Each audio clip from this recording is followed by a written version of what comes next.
이어지는 2부에서는 오늘장 마지막 공략주와 내일 증시에 대해서 미리 전망을 해보는 시간이 마련이 됐는데요. 먼저 수평계 투자 노하우부터 2부 시작하겠습니다.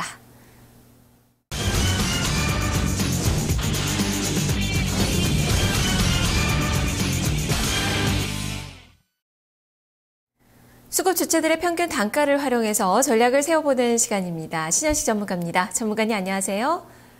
예, 안녕하세요. 네, 오늘 시장의 움직임이 상당히 강하게 펼쳐지고 있는데 수급 상황을 본다면 외국인 투자가들의 매도세는 연일 또 이어지고 있습니다. 지금 현물 시장에서 유가증권 시장에서 867억 원가량의 매도세 외국인 쪽에서 잡히고 있는데요. 과연 어떤 종목을 사고 팔고 있는 건지 평균 단가 분석을 해주시죠. 외국인들 같은 경우에는 이제 58만 5천 주 정도 SK 하이닉스를 좀 매수를 가장 많이 하고 있고요. 그 다음에 미래산업이 500원짜리 주식인데 46만 주 정도. 그 다음에 이제 우량주에서는 기업은행을 한 26만 주. 그래서 IT와 은행주 위주로 좀 매수를 하고 있다라고 좀 보여지고요. 먼저 SK 하이닉스 먼저 보겠습니다. SK 하이닉스 같은 경우에는 한 28,900원대 평균 단가가 좀 될 것 같고요.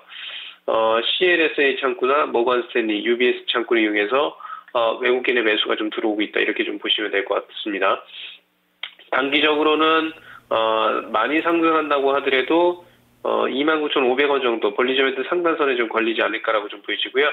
SK 하이닉스 같은 경우는 실적에 대한 기대감에 의해서 주가가 상승하고 있다라고 좀 보여집니다.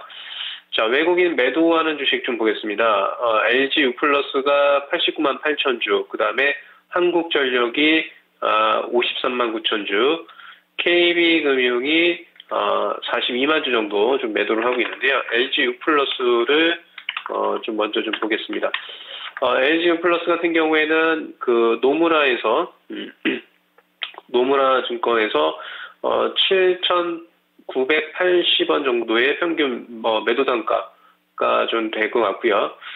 단기적으로 LG U+ 같은 경우에는 제가 봤을 적에는 7,800원까지 밀렸다가 기술적 반등이 8,300원까지 올라오지 않을까라고 좀 보여집니다. 그래서 일단은 매도를 못하신 분들은 단기적으로 기술적 반등을 이용해서 좀 매도하는 전략. 그래서 일단은 8,300원에 매도하는 전략을 말씀을 드리겠습니다. LG유플러스는 반등 시 매도 의견이 제시가 됐네요. 자, 다음은 또 기관의 매매 동향을 살펴보도록 하겠습니다. 지금 현재 기관 투자자들은 1,338억 원가량의 매수세에 들어오고 있는데요. 자, 이 중에서 투신권에서의 매수세가 305억 원가량으로 잡히고 있어요. 매매 종목은 어떤 종목인가요? 예, 오늘 투신권을 중심으로 해서 가장 매도를 많이 하는 건 LG U+인데요. 이거는 방금 말씀드렸기 때문에 11시간대에서 가장 매도가 많이 나왔던 인프라웨어를 좀 보도록 하겠습니다.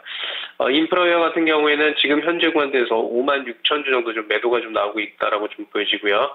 평균 매도 단가는 11,000원 정도 됩니다.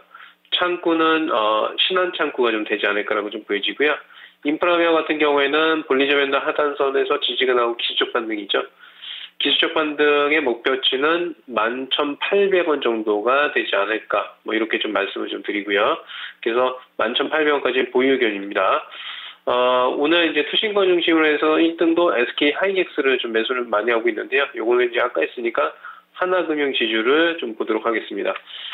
하나금융 지주 같은 경우에는 지금 현재 구간에서 12만 5천 주 정도 좀 매수가 좀 들어오고 있다라고 좀 보여지고요. 지금 창구는 모건 스탠리 창구가 투신권의 창구가 좀 되지 않나라고 좀 보여지고요. 단가 평균 단가 제가 좀 잘못 썼는데 제가 봤을 때 38,500원대 모건 스탠리 창구를 이용해서 매수가 좀 들어오고 있다라고 좀 보여지고요. 단기적으로 39,400원까지는 보유하시는 전략이 좋지 않을까. 이렇게 좀 말씀을 좀 드리도록 하겠습니다. 네, 오늘 금융주들 상당히 좀 많이 오르는 가운데 하나금융지주도 지금 3% 넘는 시세가 나오고 있는데요. 보유 의견이 제시가 됐네요. 다음은 연기금 쪽에 매매 동향을 좀 보겠습니다. 연기금 투자자들 오늘까지 나흘 연속의 매수가 들어오고 있어요. 지금 385억 원으로 집계가 되고 있는데요. 종목으로는 어떤 종목의 특징인가요? 연기금 같은 경우에도 이제 은행주에서 신한 지주를 좀 가장 많이 사고 있고요. 13만 6천 주 정도 좀 매수를 하고 있습니다. 신한 지주 같은 경우에는 39,600원대 평균 매수 단가고요.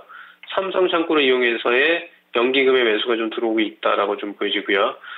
단기 역변 추세에서의 기적 반등이 좀 지속되고 있다. 그래서 46,600원까지는 보유 의견을 좀 드리도록 하겠습니다. 연기금을 중심으로 해서 SK 하이닉스가 오늘 가장 매도를 좀 많이 하고 있죠. 124,000주. 근데 이제 요거는 했기 때문에 SBS 미디어홀딩스를 좀 보겠습니다. SBS 미디어홀딩스 같은 경우에는 현재 구간에서 연기금이 66,000주 정도 좀 매도가 나오고 있다라고 좀 보여지고요. 신한창구에서의 매도세가 좀 이어진다 이렇게 좀 보여집니다. 단기적으로는 어저께 저점 라인대인 5,800원 라인대를 이탈하지 않으면 전고점인 6,460원까지는 보유하시는 전략을 말씀을 좀 드리겠습니다. 네, 두 종목 다 보유 의견이 제시가 됐네요.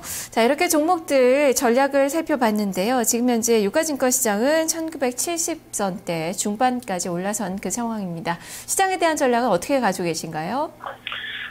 지금 이제 코스닥과 코스피의 디커플링 현상이 좀 나타나지 않을까 이렇게 좀 보여집니다. 코스닥을 좀 먼저 보게 되면요.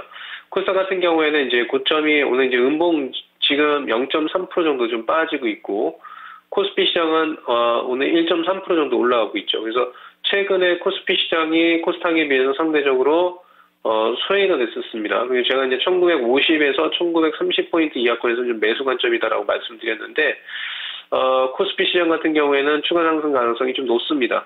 그래서 기술적 반등이 1993포인트까지는 상승할 수 있기 때문에 코스피의 주식들은 일단은 큰 무리 없이 보유하는 전략을 말씀을 드리고요.